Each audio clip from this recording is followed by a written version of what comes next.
Ladies and gentlemen, boys and girls, children of all ages, welcome back to another episode of Always Almost There, day after show live. We are here today. We are in Portland, Maine. We are ready for night 2. Neil has bad internet, so please excuse his video on this episode. The audio should be fine. But he was on time today. You may notice that we're starting exactly at 3:30. So kudos to hashtag tour meal for being on time to the pod. Yeah, that's what I'm talking about. Yeah, let's go. Really terrible quality firework. How you doing today, Neil? I'm doing great. I feel wonderful. It's day 1 of tour, I guess. It's day 2. First full day of tour. Sure. That was day 0 of tour. What you saw a show? I did see a show. 0. Well, in any case, so yeah, man, I feel great. You know, got up early today, went for a hike to a waterfall. Dude, Portland is the best. Like, I love this town. I hope. I'm gonna assume he was saying, "I hope Goose comes back here very soon." But in any case, Neil will be joining us again once his internet stabilizes. But I'm gonna bring on today's guest. We've been looking forward to having this guy on for a very long time. The one and only. You're now gonna see what he looks like because the pod loves doxing people. We've got Goose Band memes with us today. How are you doing? Hey. How you doing? Thanks for having me on, guys. I'm pumped. Thanks for being here. It's an absolute pleasure to get to have you on the pod finally. Looking forward to this for a little while. Yeah, appreciate the invite. It's great. Of course. You're hanging at Bissell Brothers right now, right by the venue, yeah? Yes, I'm at Bissell Brothers. If anybody doesn't know it, this place is pretty killer. Kicks ass. So some good beers, quick walk to the venue. Beautiful day. Come on down. Yeah, there we go. Neil, we have a question from the chat. Where were the clam tweets last night? Is that, I guess that's only a Boston thing? Well, I mean, yeah, at Boston, they were like actively frying clams right next to the venue. So that's why the clams tweet happened. I wonder if you can smell the clams from in MGM. No, that's Lansdowne Street. It's a dump down there. But no, man, we did get a slight sense of low tide right in the start of set 1. But other than that, no clam tweets, man. Here we go. Oh, all right. Well, he'll pop in and out. So, Goose Band memes. I'm not sure if we're using real names here, but that's fine. Let's start with your pre-show vibe yesterday. Getting in, where'd you end up? How were you feeling before the show started? Show was great, man. I love Portland. I got in here around like 3:00. Check-in was easy. Came down, saw the bars. Was hoping for a little bit more of a lot scene, but it seemed like people were pretty much. Some people were chilling by their cars, or they were kind of going to the venue or hitting the bars around here. But people were pumped. You could feel the excitement in the air that Goose was back in town. It's all good. Yeah, it was amazing. First show in Portland since last year. No hot tea last night, which is great. Excited about that. But the show was awesome. Hot tea. Yeah, we ended up we were right in front of the soundboard. Yeah, this is my first time at Thompson's Point. Shout out to the Sullys who I'm staying with. He might make an appearance during the pod. He's figuring some stuff out with barbecue right now. But we ended up with my parents. Neil was there with us for a good chunk of the show. Right in front of the soundboard, one of my favorite spots to be. The sound was amazing. I love this venue. It was my first time there yesterday. They have hard kombucha at the bar, which is great. That's a treat for me. But yeah, I'm a huge fan of Thompson's Point. I'm really excited to get back there tonight. And shout out to my mom. She's finally on tour. She joined us last night. She's doing the rest of the shows here this week. I think I saw her yesterday. I walked by and I was gonna say something, but I wasn't sure. But that's cool, man. That's great. Yeah, she'll be there again tonight. We'll make sure we get a hello in. Nice. But let's dive into the show here. Let's start things off. If Neil, are you rejoining us? I think he's frozen again. Let's start off here with the Time to Flee opener, flopener, if you will, a different kind of flopener. I'm just saying that because Neil's not here to tell me that I'm dumb. I thought this was a good opener. Solid 10-minute flea. What were your thoughts on this? You know what? I thought it was a super tight, focused jam to begin the show. Right, there wasn't a lot of meandering or time spent trying to find the groove. It was Sure. like they kind of found the pocket and they got right in their zone. And what was it, like 12 minutes? So it was like, it was just tight from start to beginning or start to finish. No, it was like 10 or 11 minutes, really solid stuff. Yeah. Great work from Peter, great work from Rick. Good way to get warmed up, absolutely. And then we get 2 bust outs in a row right here. Liza Jane, first one since 3/1/22, 178 shows, and the second one being Spain, first one since 9/29/22, 135 shows. So excited to see both of these songs. Liza Jane, obviously I hadn't seen since that 3/1 show, which was my second Goose show. In Spain, this was my first one.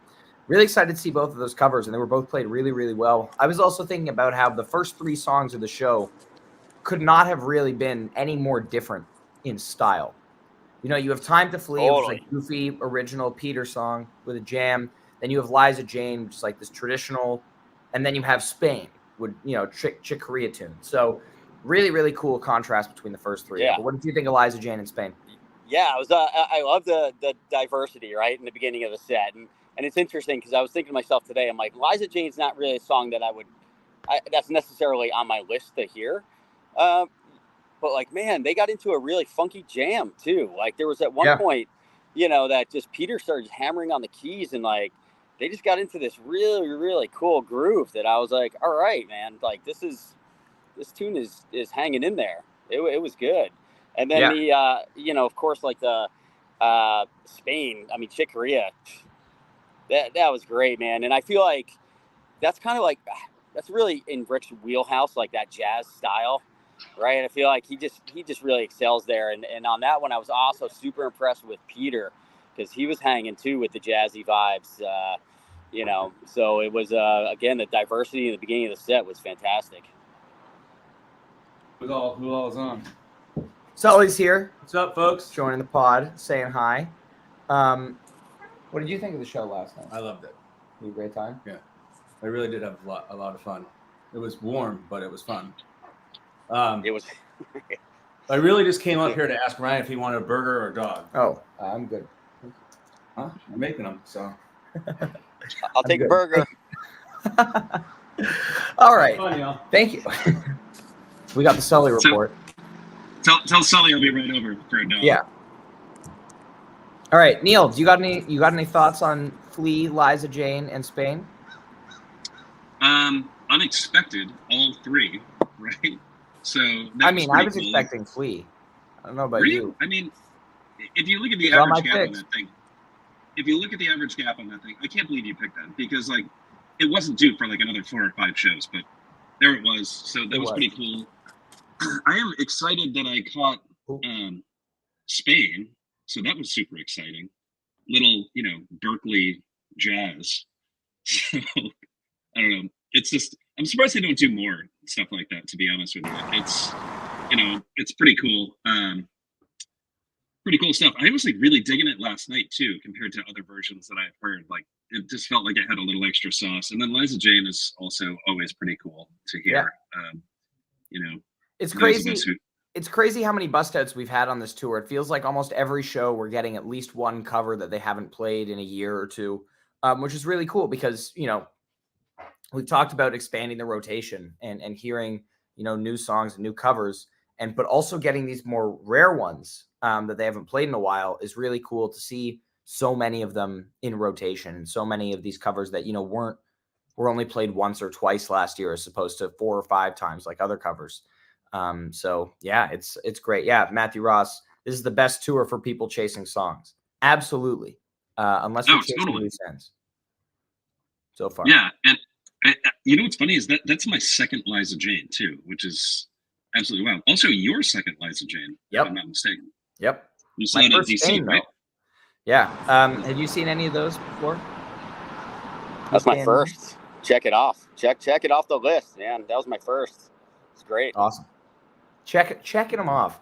Then we move on. We get our first big jam of the night. We get all the Take That Berkeley recital piece. Neil appreciates that one. Oh yeah, totally. Then we get All I Need here. First big jam of the night. Goose Band memes. Your thoughts on the All I Need? So it was funny. I was trying to take notes during the show last night, like while I was dancing and everything, and the note I took for All I Need was "Holy fuck." That's all I wrote. So I re-listened to it again today, and I was like, man, like, you know, Cotter is really starting to nail the changes, right? Like, he's really getting it, and the band got in a really great groove. Again, there wasn't a lot of like aimless meandering to try to find the groove. I feel like they just like, you know, they just started nailing it. And around, in my notes here, I got around the 5-minute mark, they start to bring it down and they get slow and dirty, right, in this minor key. And then they start to build it back up and they switch to a major key at some point and then just come back into the All I Need ending, you know. And I love that they've been doing that a lot this tour. It's not like the jams just peter out, but like they're coming back and they're bringing the song back to close it out. What I really liked about this All I Need is that you see a lot of jams where they're getting out into outer space with synths and different effects and Peter on the vibe and Peter on the organ and clav and whatever. And this is one of those jams that just feels very grounded, just them being really good musicians and jamming really well together in a very grounded way. You know, Peter's just on piano, Rick's not using any heavy effects, Trevor's not using any heavy effects. And yeah, the toggling between major and minor is really cool. This one reminded me a little bit of 31222 in that regard. But yeah, I thought this was really, really solid. 19 minutes. I thought the return to the song was a little bit abrupt. They didn't really build back into it the same way they've been doing with other returns this tour. But overall, really, really strong All I Need and really great first set jam. Yeah, this jam was really, really good. I had a blast. I think when you're there, it's just like a totally different experience. But there was a guy standing to my right during this jam who was just like mouth agape, staring at the stage, just like, and then like he turned and looked at me, and I was like, yeah, it's that good. Yeah, and he's and like it kind of built up towards the end there and got like really big, which they've been doing all tour, and like that dude was just like beside himself, like just so excited, jumping up and down, like tapping his buddy on the shoulder, like, dude, like, it's those are the moments you go for, right? It's just so cool. And so I was vibing off of that guy during like the whole entire song. So like, love that jam. And shout out to Richard, who was next to us at Northlands, and then again last night. Yes. Which was, always a treat to see people again in a similar spot. It's like, oh yeah, this is the place to be. But was raging with us last night, which was fun. And then set closes with Indian River. They're doing well with the Delta so far this tour. Not a ton of going on too long. This one I thought was going to get out there a little bit, but they kind of reined it in pretty quickly. 15-minute version, really solid. Short set, like 63 minutes or so. But it was, obviously they needed to give themselves enough time to do set 2, which was, absolutely phenomenal in my opinion. But I thought the Indian River was a great way to close the set. It's not going for 20 minutes, and the Delta doesn't feel like it's overstaying its welcome right now. So happy about that. Yeah, and the just give me a reggae vibe on Indian River any day. I love that, right? Just kind of that slow reggae groove. I dig it, especially in the summer, outside summer shows. Yeah. Total vibes report jam there. Like where it's just like Indian River was the right song for that moment. I was a little bit worried about what was going to happen. Like we were just going to get kind of like, an extended Delta jam that wouldn't be so great, but it was short and sweet, and I think it actually packed a little bit of a punch for what it was. Like I really, really enjoyed it. Which, like, I think Ryan, you and I are similar in that, like, you can grow weary of Welcome to Delta jams. Yeah. So yeah, that was pretty cool last night. I liked it. Yeah, and there's an STL tease in there from Peter, and so we know that they know the song exists. They haven't forgotten that it exists. They just don't want to play it for some reason. Yeah, what's up with that? I'm like, that was one of my favorite debuts from the Cap. We need it. Where's STL and where's How It Ends? Where is it? Exactly, and that one too. Well, I will maintain. We got some celebrities over here. Like we got an intern, and we got Dean. Hey. Oh, hello. Making an appearance. You've been on the pod, right? No, Saturday is my first time. Oh, so this is my first time. Saturday is my second time. All right. So this is Dean can't hear you because I have headphones in. But this is Dean's debut. So there we go. What did you think of last night? Every show's great. That was great. It was all Oh, and Neil, when you unplug your headphones, it automatically mutes you. I'm going to say that doing this in the hotel lobby might not be the best idea. Come the Bissell brothers. did a sound check. There we go. Oh, okay. So anyway, let's throw it over to you, Goose Band Memes. We'll talk about your set break vibe. How are you feeling going into set 2? What were you kind of expecting to happen? I was feeling good. I felt like the crowd was vibing where I was, and I was on Trevor's side a little bit, few rows back on Trevor's side in set 1, and then set 2 I had a great experience because I ran into my fellow El Goose moderators, Dan and Mark, and a bunch of just beautiful Goose family up there. Binky, Kathy, Eric. There was just a whole bunch of just good crew up there that I ended up with, which I have a great story about later. But yeah, I was excited. I was feeling good. What's cool about this venue is because the show starts early, but the sun sets kind of early over it, right? So you're not baking in the sun for too long. It's kind of like by that 7 o'clock period, it's a little more shaded. Yeah. Well, I noted that I didn't even need my hat by the time the show started. Like I'm not going to wear it tonight. I was like, oh, I figured I was going to be in the sun for longer. So it's nice the way the venue is situated where you still kind of get a sunset, but it's not, as you said, it's not just like shining on you for the whole first set, which was nice. Yeah, set break was great for us as well. I was expecting one or both of Creatures and Wisteria because both of those songs have been due for like 3 shows now and are suspiciously absent, especially given they seem to be paying attention to what they played in previous shows in these cities. The last few dates. So neither of those were played in Portland last year. So I was figuring, okay, we're gonna get those for sure. They went in a completely different direction though, and we'll talk about that in a sec. Neil, what was your set break like? And Dean, set break was pre-injury, right? Yeah. So I don't know. The injury was first set. It was in the first set. It was very early on in the show. Neil sliced his finger on a can. Oh, yeah. So instead of doing what everybody does at the venue, which is like take their beer can and throw it on the ground, I was being, a good citizen, and I, flattened my can and I put it in my pocket. And then I went to go grab my phone and absolutely sliced my finger open. It was terrible. It was bleeding a lot. It's absolutely terrible. I think my mom is still concerned. Yeah, your mom was very worried. We did find the limits of what Lisa keeps with her at shows, right? Like she's known for always having snacks.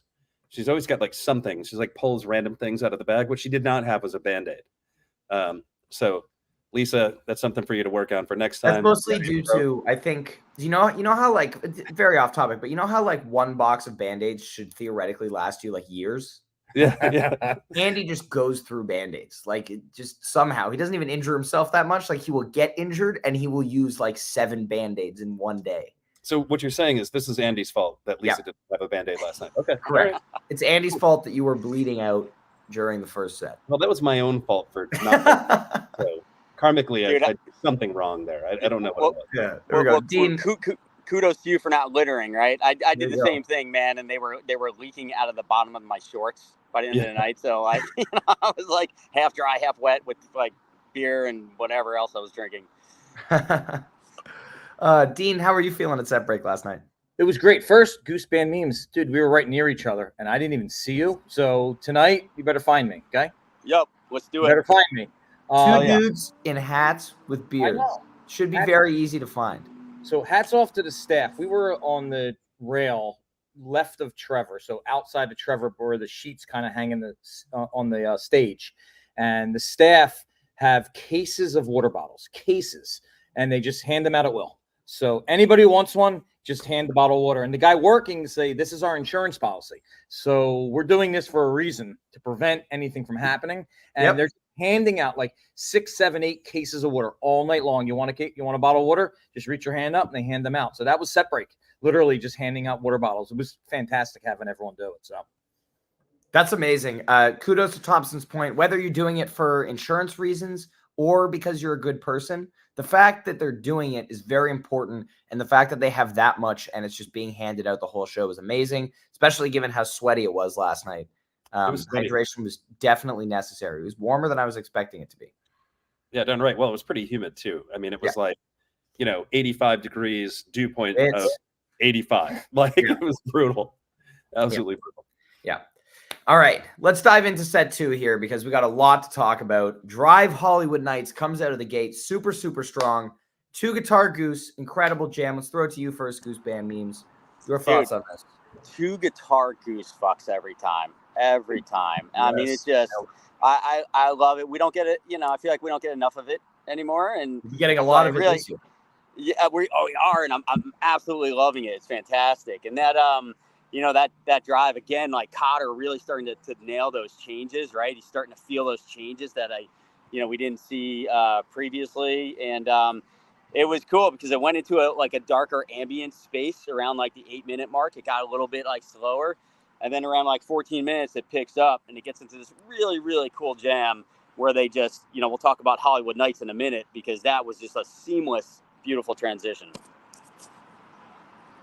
Awesome. Yeah, I thought it was, phenomenal stuff. And it's funny because it's a very familiar theme for a lot of it. They're not necessarily breaking a ton of new ground, but what they're playing is just so unbelievable. Like, Peter doing that wall of sound thing he does on guitar, and then some more, the choppy rhythm work later on, and just sticking to that minor space at first and then getting brighter. And then Hollywood Nights, I've now seen this song 6 times, and I could keep singing it another 6 times. Like, I'm not going to get tired of it because it's awesome. Everybody gets excited. Everyone's singing. So good. Yeah, it's a crowd pleaser for sure. It was Hollywood Nights. Shout out to Goose. That was my 4th Hollywood Nights. There you go. 6. 4 out of 10. You've seen 6 out of 10. Yeah. I don't know how many I've seen. I think I've seen at least 3, but every single one has ruled. Taboos, it ruled. Last night was, super unexpected too, right? Like you're coming right out of Drive and you're going into Hollywood Nights. I mean, that used to be Arrow's job, right? I mean, it still was a couple of weeks ago. Right. And I don't know. I just like how everything worked out with this one. Like the drive, the jam was excellent. The segue, excellent. Like right into the, it just, and it crushed. I think the crowd absolutely loved it. Every part of it was super fun. So like, I don't know, like this whole, like the whole second set just like felt super fun. I don't know how else to describe it. Like it wasn't like we weren't exploring new territory, but like just having a blast. Have you guys noticed this tour? It feels like there's less pauses in between songs. Like there's more transitions, and even when they like stop a song, it's like they almost kind of like immediately go into the next one, right? Like there's not a lot of. It's just they're just flowing, just keeping it going. Love that. Yeah, no, really, really, really amazing stuff. And then from there we get Mist, which I was not expecting at all, given that Creatures is very due. But hey, 19-minute Mist. And I was saying this to you guys after the show last night. Like, if this is the new normal for Mists, and like, I will take this over, the 14-minute Mists that we were getting last year every single time. And this jam is amazing. It actually was way better for me on re-listen than I remembered it being. Some really cool dance grooves early on. Peter on the arpeggiator. Then in the last few minutes, it makes that bliss shift that we've heard so many times this year. It's so good. They're crushing this song. That's all I got on there. Dean, what are your thoughts on the Mist? The Cap Mist changed me forever. It's it's now my top 10 changes all the time. So Mist is top 10. I don't really have an order, but it's top 10. And I was so happy to get it again. It was great. It was an excellent version. It wasn't Cap, but it was really good. Loved it. What was next was something I also love very much, which we'll get to in a second. But Cap, Mist, Dark Horse for me was probably my 2 best in a row for the show. So there we go. Yeah, man, Mist just rules this year. It always had the potential, and for some reason or another, for years, Mist was just pretty much boring, right? If you got it, you knew, like, well, 2022, 2023, yeah. Yeah, and then it's just like not necessarily the most fun jam. And like now, it's just every time you're guaranteed like gorgeous bliss, right? Like I think that's the guarantee when you get the song. It's a question of how they get there and how they get out of it. But Yeah, dude, they were super fun last night. Again, Finish the song. Yeah. sorry. It doesn't matter. I don't know. We've beaten that to death on this podcast, and like they don't need to finish it if they're doing stuff like they did last night. I mean, Neil, you say that, but then someday they're going to finish it again, and you're going to be like, "You're right. This is necessary." yeah, you know what? They can not finish it and play Dark Horse anytime. I Sure. am down with But what if they finished it Okay. and then played Dark Horse? then they would have finished it and played Dark Horse. But I'll take it as it comes. I don't know. Like it's not the ending isn't that great. I mean, I don't know. Clearly, they don't think so. Don't. Unfinished seems to be the norm right now, though. All right. Well, we'll just ignore that Neil said that. Do you have that set available? I will say that I always think it's like an underrated song. I think it doesn't get enough credit, and I'm glad this year that they are like like you're saying, they're kind of taking it out there a little bit, right? And they're doing some more things with it. And there was this second where Peter just started hitting the synth and started doing this kind of loop on the synth somewhere like mid between the song. I don't remember the time frame, but I was like, it was perfect. It was just a perfect moment for him to start sending those layers, and then Rick with his fantastic tone that he has this tour, started in, and it was good. I'm down with it. Oh yeah, and then we get Dark Horse and Slow Ready to close out the set. Super excited that Dark Horse seems to be back in regular rotation, third time this year. Really solid stuff. I was a little bit less excited about it when I saw the written set list and that we didn't get the Dragonfly that they were planning on doing. Really hoping that does come out tonight because, like, yeah, I think if they had gone into it out of Dark Horse last night, I might have like ascended to it just might have been like too good. I feel like that was a troll. I feel like they never intended to play it. I was saying that to Dean earlier today. What are you talking about? They were practicing it at Soundcheck yesterday. There was a video that Chris Quinn posted where Rick's talking to Cotter and is asking, like, "Oh, did you listen to the original version from TED Tapes?" Like during Soundcheck. Really? Yeah. Why is that not on elgoose.net? Nobody told me about it. #conspiracy meal. Yeah. Well, so this is true though. Goose all the time will throw things on the set list with no intention of playing them. Not all the time. They did that in spring 2021 with Atlas. Yeah. Oh, that was like the only time that they've done that. No, I mean they have done it like where like a song will appear on the set list and then like not be played for like 4 or 5 shows after that. Well, like good example. More recently, like Dr. Darkness did exactly that. So, I forget what show it was where it was on the set list, but in any case, good question here. Yeah. Now is a Thunder ending. Time ever. Also missing. Are we gonna get that ever? Who knows? But it's awesome. We need to start like an online petition to get them to understand that they need to play it, because I think they're under the impression that they shouldn't play it. I mean, that's what we know about the Thunder ending, but that's all I was hoping for. The minute Dark Horse hit, I was hoping Thunder. Please. John Caruso said that to me last night, and I was like, "Don't give me hope." Like, I can't. It's such a good Dark Horse here. It's such a good live song. I'm glad it's getting played more, right? Because it felt like it was like shelved for a little bit, and it's such a good song. I just kept looking at the stage last night, just being like, man, this song rocks. This is good.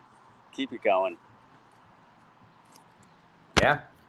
And then Slow Ready closes out the second set. I was very pleasantly surprised to hear what Peter was doing during this. Neil, you kind of laughed at me last night when I was talking about this, but Peter using the vintage vibe and piano in Slow Ready, which he has not done before. He has stuck to synths, and I love the kind of extra dimension that it gives to the song. A little bit more, participation from him happening there. But shout out to Paige Caruso, who was on the rail in front of Peter last night. May not have been Shama, but being that close to Peter dancing is just as exciting for her. So chasing that Shama, she can't get it. Yeah. Maybe tonight. You never know. It's crazy how you know these things. Creature Shama tonight. You know what's funny? My mom seems to think that you won't laugh at me, Neil. I do nothing to support you, Ryan. That's kind of ridiculous. Wait, Mom, you've also been around Neil on like every single time we've been together where he laughs at me. Anyway. Well, I will say this about the piano thing, because we did talk about this last night, which is Peter has a lot of confidence in his piano playing right now, which historically he has not, right? Yep. So I think he is playing piano in situations where he normally wouldn't, and I think he's playing I don't know, aggressively is not the word necessarily, but he's just finding places to put it in there. I've been kind of joking around and saying that like he went to Paige McConnell like summer piano camp, and you disagree with me every time I say it, but like I don't definitely disagree with you every time. you roll your eyes every time, because you That's think more I'm accurate. saying, like sounds like Paige, which is not what I'm saying. What I'm saying is like he's trying to be very intentionally on the piano, just like Paige would, in situations like that, and crushing it when he does. So killed last night in Slow Ready. So yeah, awesome stuff. I had so like I'm not a rail guy, right? I'm kind of like back of the crowd spinner type of guy, but I was up with the crew last night, and Binky, Kathy, John, Paige were super nice, and they were like, "Hey, go take the rail spot for this.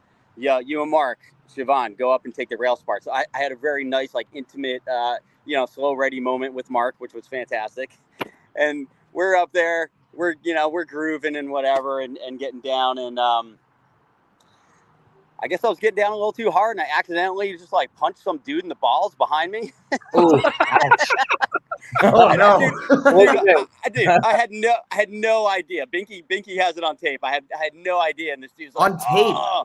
Yeah, because she was filming us at that moment, because he was like, "Look at these guys, up on the rail, just like woo," and the dude's like, "Hey man, like you just slow it down or whatever." And I'm like, "Well, first of all, like, why are you riding my shit, for one? And and secondly, I'm sorry for punching you in the balls. I did not mean to do that, dude." But it was, I've like I said, I don't ride the rail, and that was the first time, and I'm super appreciative to that crew. I love them. They're fantastic, and it was an amazing experience. Really, really awesome. Slow Ready was great. Super fun to be up there. There you go. I actually offered someone my rail spot during Slow Ready, and they turned me down. I couldn't believe it. She goes, "I don't want the rail," which was it happens, I guess. I mean, I refused I said no to the rail last week in Raleigh because I didn't.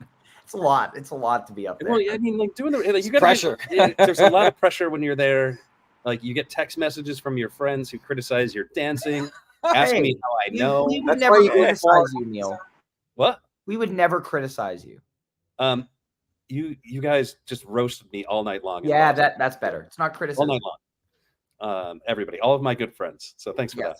The only Anyway. thing Peter didn't do in Slow Ready was the dance. He didn't do his little He shake. didn't do well. He was playing. When he runs in place, He was playing more. Yeah, which What was happened? great. Yeah. And then we get Animal Encore. Super fun. Kind of expecting that one to come up last night too. Short rest, wasn't played in Portland last year, and they like doing it. Neil was gone. Animal started. He was in his hotel room. No, I was not in my hotel room. So, I mean, the one thing about Thompson's Point is you can hear the song just fine from side stage, which is essentially outside of the venue. So, knowing what I know, like once I realized like there will be no jam here, like this is the end. We knew how much time was left in the show. I just walked outside of the venue so I could get closer to my beer that was waiting for me at the hotel. And I stayed for the whole song, and then I left. And then I didn't have to go through the masses. So I have no shame about that. You can say all that you want about it, Ryan, about how I left the show. You did. You but left I did the show. By definition, you did leave the show. Which prompted a debate last night about 3.0, 4.0 Slave to the Traffic Light encores and whether or not one should sit through them. We shouldn't go into that here, but you were very upset last night. I want you to know I have left during a Slave encore. So, well, I know because you just whatever. Wrong band. You guys have any thoughts on Animal before we wrap up here, guys? I love Animal. It's one of my favorites, man. I love when they, it's always a good time. I stayed for the full thing. I dealt with the masses, but Neil, we got to have hotel beers tonight after the show since we're both at the same spot. Yep. I think we're all here. Dean is here. We're going to the after party. You guys know where the after party is, right? Junker's playing. The after party in my bed, you mean? Junker's playing Barely Dead in his cover band at Portland House of Music, I think. I gotta get a good night's sleep to get ready for tomorrow's pod, really, more than anything. That's gonna be a long I'm a designated driver if you want to go. So. Oh, hey. I'm good to drive, so thank you. Hey, one other thing. Yes. Well, I'm just that I have to hint at. I can't say too much, but there may be a surprise tonight. We might see, you know, Rick may be in an especially good mood tonight. I heard that something was delivered to him yesterday, so we will see if that makes an appearance or not. Inside info. and that- You heard it here first. Inside info, you hear it here first. I was told I could say that much. So we'll see. Fingers crossed. Well, They whatever found- that they may be. found the yellow Converse. That's what I was Is going that to what say. you're They gonna found- say? yeah, Yeah, they new- found- new pair of yellow Yep, chucks. they found his Converse. There we go. All right. Well, thank you guys for joining us. Dean, great to have you as a surprise Thank you. guest. We'll see you again on the pod on Saturday. Tomorrow afternoon, as I mentioned, it's going to be a long pod. We are having our good friend Connor, a.k.a. Long Strange Niche, on, which is going to be a lot of fun. That might make Neil and I late for the Brownstein Family Band show tomorrow, depending on how 3-hour long pod tomorrow. for. Just Connor just doing his thing. Yeah. Yeah, it'd be great. But it's going to be fun. We'll be on the road somewhere between Portland and Philly. It's going to be great. If anyone is in Philly tomorrow night, please make sure you come to Brownstein Family Band at Ardmore Music Hall. It's going to be a blast. It's going to be a great crew there. We're going to have a good time. But before that, what? Who Brownstein Family Band is? Oh, yeah. Good is point. Jake Brownstein from Eggy and Donnie from Eggy, and then Mark Brownstein from the Disco Biscuits, and his son, who is incredible at the drums. Yeah. Who just graduated from UVM. So killer band, absolutely killer. It's going to be awesome. But tonight we're seeing Goose just in a couple hours. So very excited for that. I'll see you guys soon. Everybody have a fantastic day. Enjoy the show tonight. We will see you